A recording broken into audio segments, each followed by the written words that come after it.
आज हम समझेंगे स्पेशली एसईओ को। तो एसईओ कहाँ जाने वाला है? मेहमान हैं आकाश भाटी जी, जो कि इसका एसईओ टेक के फाउंडर हैं। मैंने 2014 में स्टार्ट करा था और मेरा रोल था एसईओ भी करना, कंटेंट राइटिंग भी, वेबसाइट को मैनेज भी करना, सोशल मीडिया भी देखना, ग्राफिक्स भी बनाना, ये सारी चीज। कि क्या मल्टीपल कीवर्ड्स को वेबसाइट में यूज करके हम अपनी रैंकिंग को इम्प्रूव कर सकते हैं। लोगों को लगता है कि बैकलिंक अगर हम बहुत सारे बना देंगे तो हमारी वेबसाइट टॉप पर आ जाएगी। कोई 3 महीने में 6 महीने में उनसे ऊपर लेकर आ जाएगा तो वो आपको बेवकूफ बना रहा है। एसईओ केवल गूगल सर्च इंजन के लिए है, वेबसाइट के लिए है? बहुत इंपॉर्टेंट क्वेश्चन था ये आपका। आप लाखों की ऐड चला दो उसके ऊपर वो टॉप पे थोड़ी ना आ जाएगी।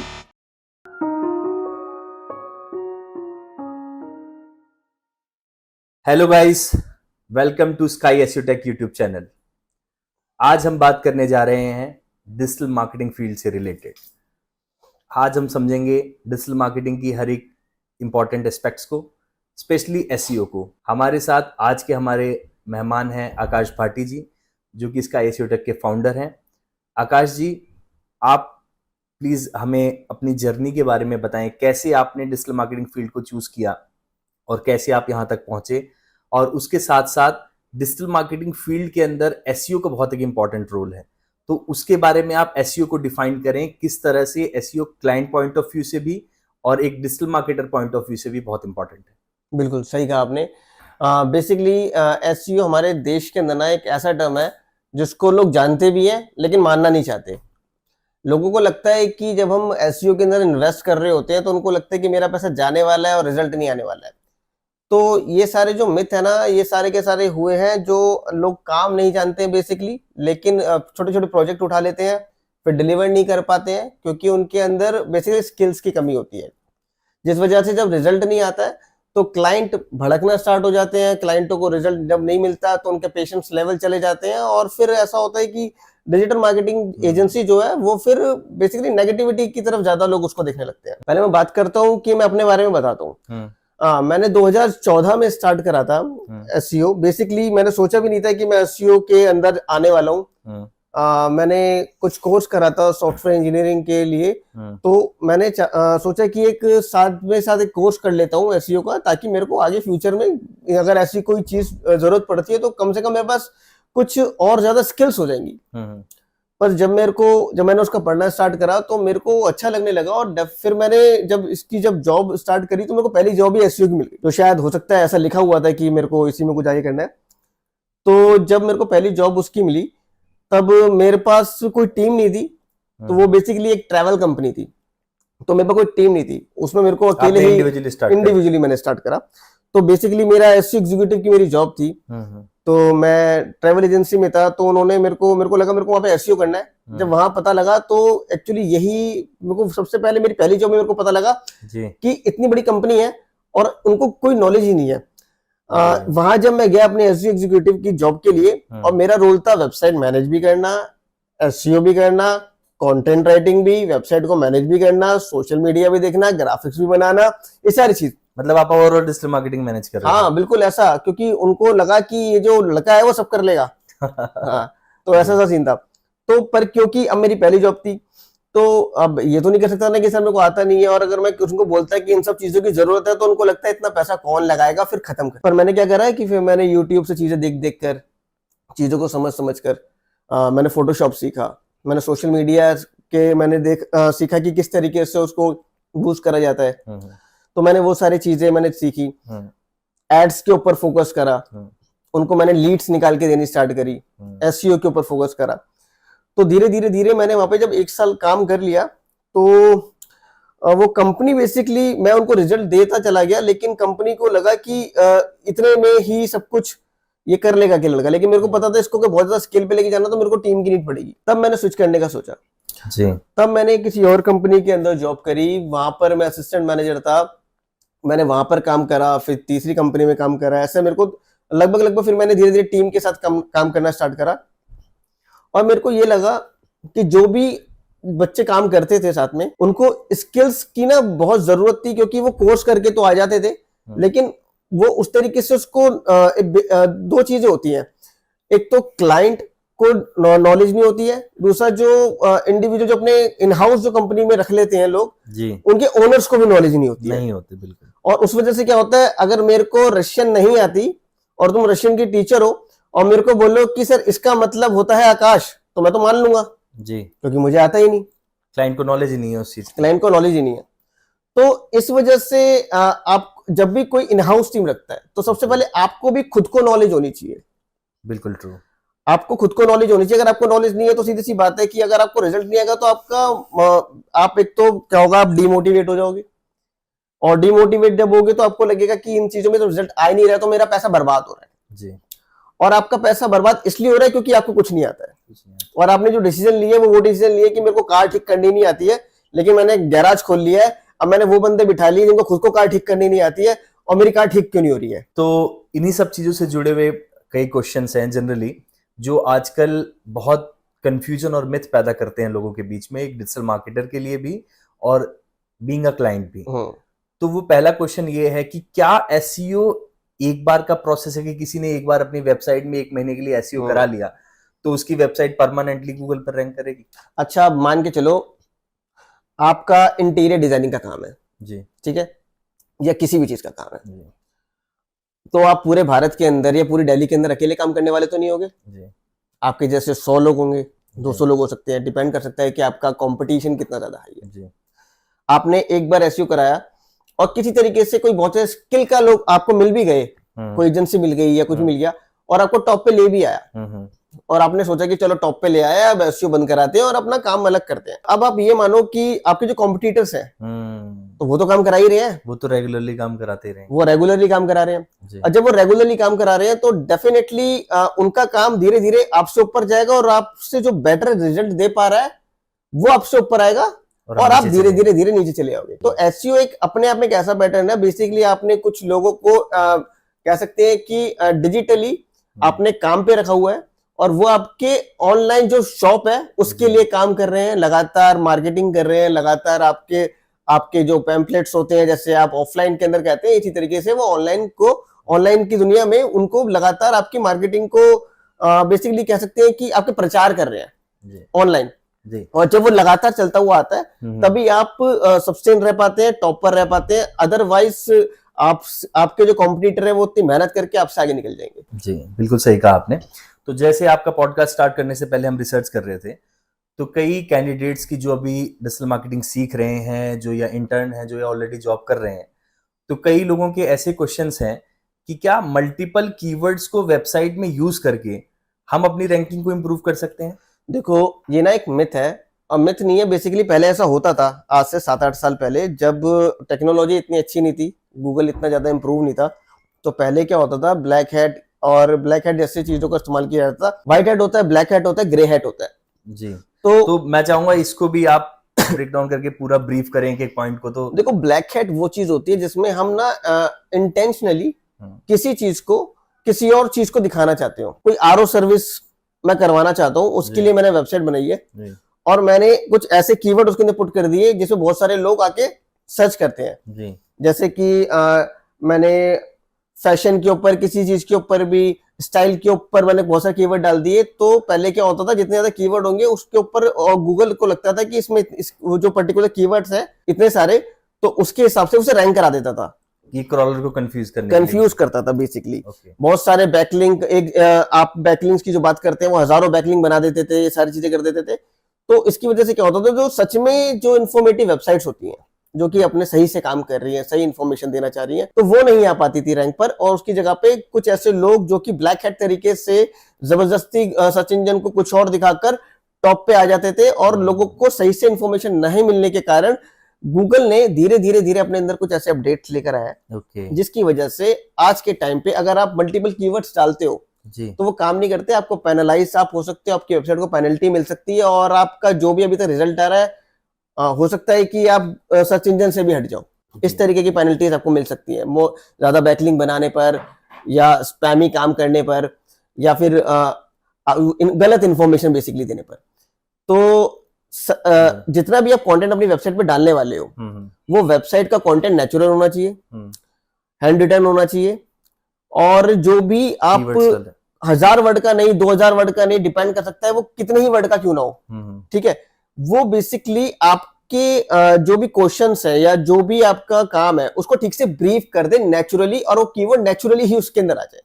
ओके। कई बार ऐसा भी होता है कि कीवर्ड्स वो होते भी नहीं है, लेकिन वो कीवर्ड ना होते हुए भी ऑटोमेटिकली वेबसाइट रैंक करने लगती है आपके कह सकते हैं सिनोनिम कीवर्ड्स के ऊपर भी।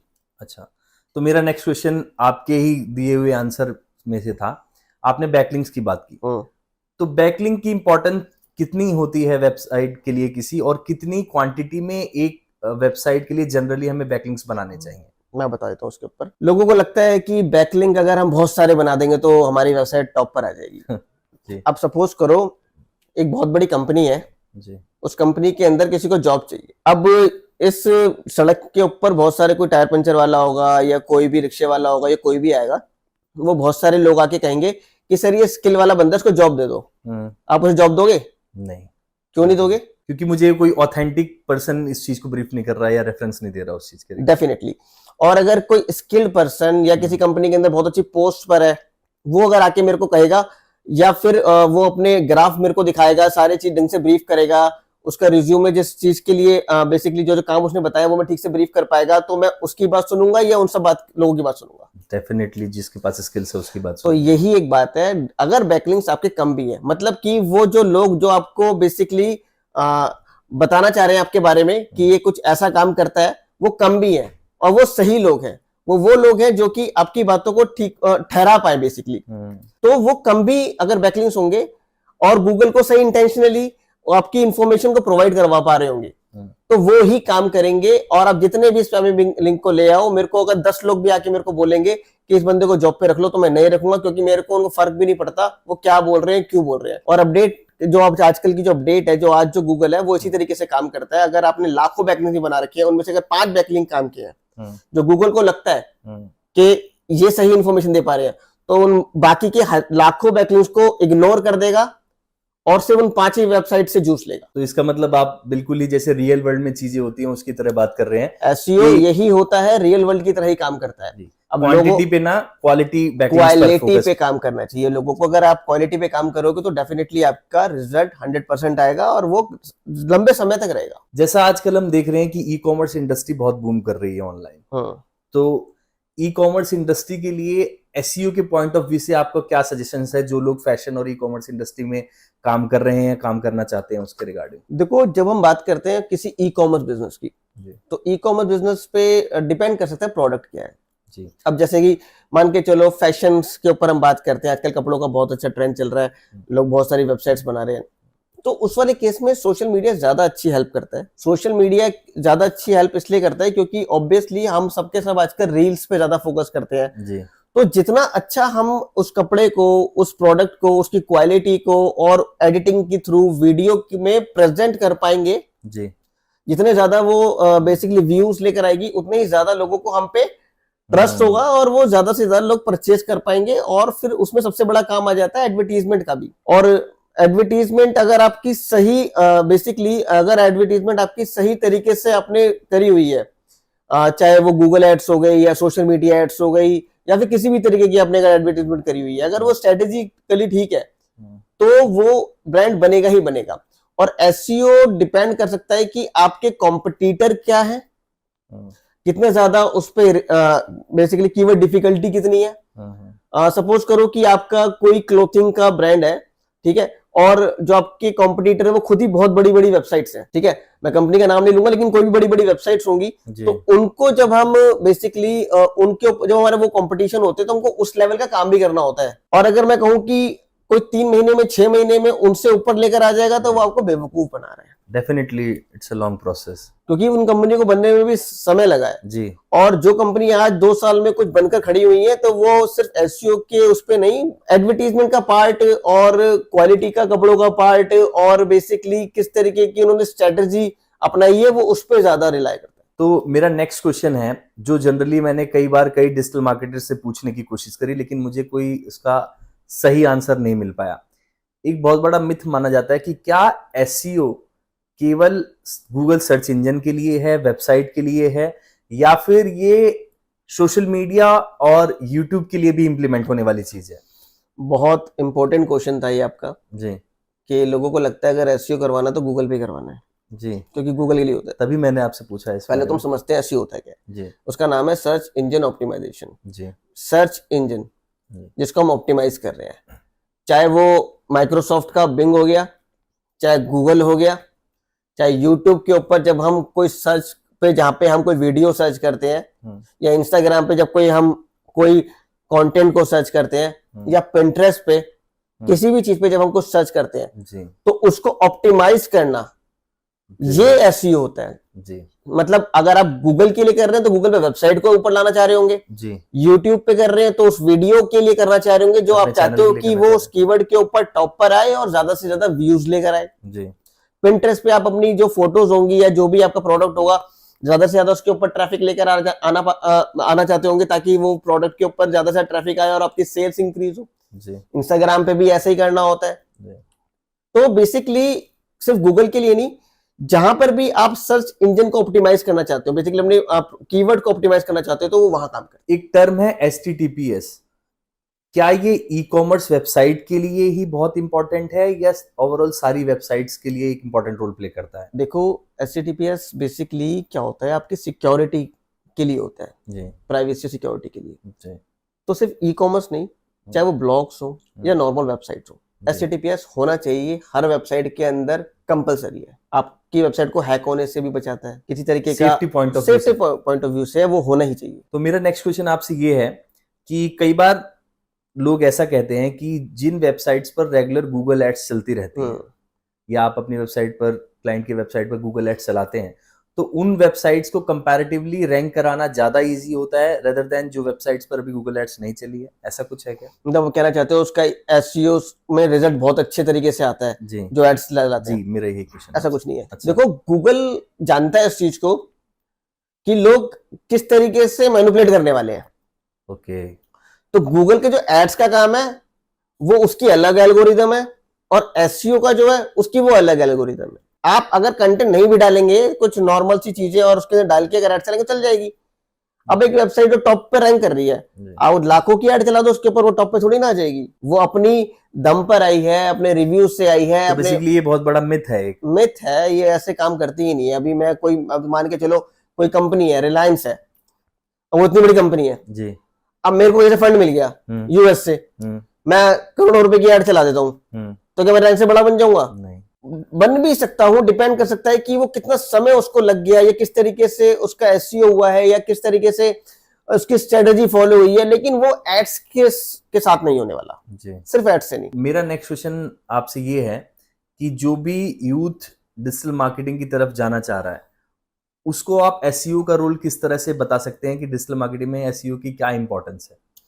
देखो, जो भी कोई नया स्टूडेंट या कोई भी बंदा जो कि एसईओ की तरफ या डिजिटल मार्केटिंग के अंदर आना चाहता होगा, देखो इसमें ना बहुत जनरली सारे, आजकल मैं बता ये रहा हूं, बोला जाता है कि हाँ, सोशल मीडिया और एड्स की तरफ जो मूव करते हैं उनका फ्यूचर ज्यादा ब्राइट है कंपैरेटिवली एसईओ। तो इस पे आप क्या कहेंगे? आप जब भी कोई सर्विस लेना चाहते हो या कुछ करना चाहते हो, कुछ भी खरीदना चाहते हो, आप कहाँ सर्च करते हो? गूगल पर। गूगल पे। जी, और जो टॉप पे 3 वेबसाइट या टॉप 10 में आ रही होती है, उसी से खरीदते होगे। जनरली आप उसी से खरीदते हो। यही होता है। 10 साल बाद भी ऐसी करने वाले होगी अगर कुछ ऐसा ही चलता रहा तो। बिल्कुल ह्यूमन टेंडेंसी ऐसी है ना। जी, तो जब ऐसा ही है और वेबसाइट से खरीदने वाले हो, तो एसईओ कहाँ जाने वाला है? एसईओ कहीं नहीं जाने वाला। और एसईओ का स्कोप आज तो बहुत ज्यादा है इंडिया में, जी, क्योंकि आज के टाइम पे हर बिजनेस ऑनलाइन आ गया है। जी, और जब ऑनलाइन आ गया है तो डेफिनेटली कि अब तो देखो ना, आपका हर आदमी, हर दुकान वाला, हर बेकरी, हर फील्ड में सभी आपके क्लाइंट्स हैं। हर किसी को चाहिए ही चाहिए डिजिटल मार्केटिंग आज के टाइम पे।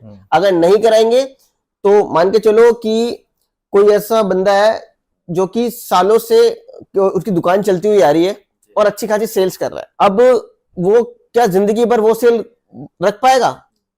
वो रख पाएगा अगर चांदनी चौक के अंदर अगर कोई लाला है, अगर उसकी कोई मिठाई की दुकान है, उसके पास जो कस्टमर आ रहे हैं, वो जिंदगी भर चला पाएगा, लेकिन वो सिर्फ अपने ही चांदनी चौक के लोगों को बेच पाएगा। वो एक लोकेशन तक ही सीमित है। अगर ये लाला ऑनलाइन आ जाए और जो कि दूर दूर से लोग उससे आके मिठाइयाँ खाते हैं और उनको पता लग पाए, जो कि कोई रहता है आपका, मान के चलो कोई अचार बेचता है और अचार वो चाहता है कि चांदनी चौक का बहुत टेस्टी अचार है जो कि मेरे को वहां पे जाके मिल जाएगा। अब उसने कोई वेबसाइट देखी कि उस लाला की वेबसाइट है जो कि फॉरेन में भी, कनाडा के अंदर, यूएस के अंदर, चेन्नई के अंदर, गोवा के अंदर, अब घर बैठे बैठे कोई खरीद सकता है।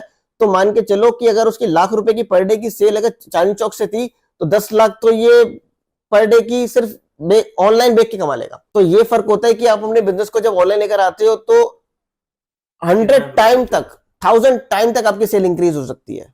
ये सारी चीजें हैं जो कि बेसिकली मेरे को लगता है कि लोगों को पता होनी चाहिए। ओके, तो आपसे जान के ये सारी चीज़ों के बारे में बहुत खुशी हुई, और होपफुली हम ये वीडियो बहुत ही ज़्यादा लोगों के काम आने वाली है एसईओ पॉइंट ऑफ व्यू को समझने के लिए, चाहे वो यूथ हो चाहे वो क्लाइंट हो, हर किसी के लिए। तो बहुत बहुत धन्यवाद आपका थैंक यू। हमारे चैनल पर आने के लिए, और इतना ब्रीफली और इतना अच्छे से डिजिटल मार्केटिंग के SEO point of view. Thank you.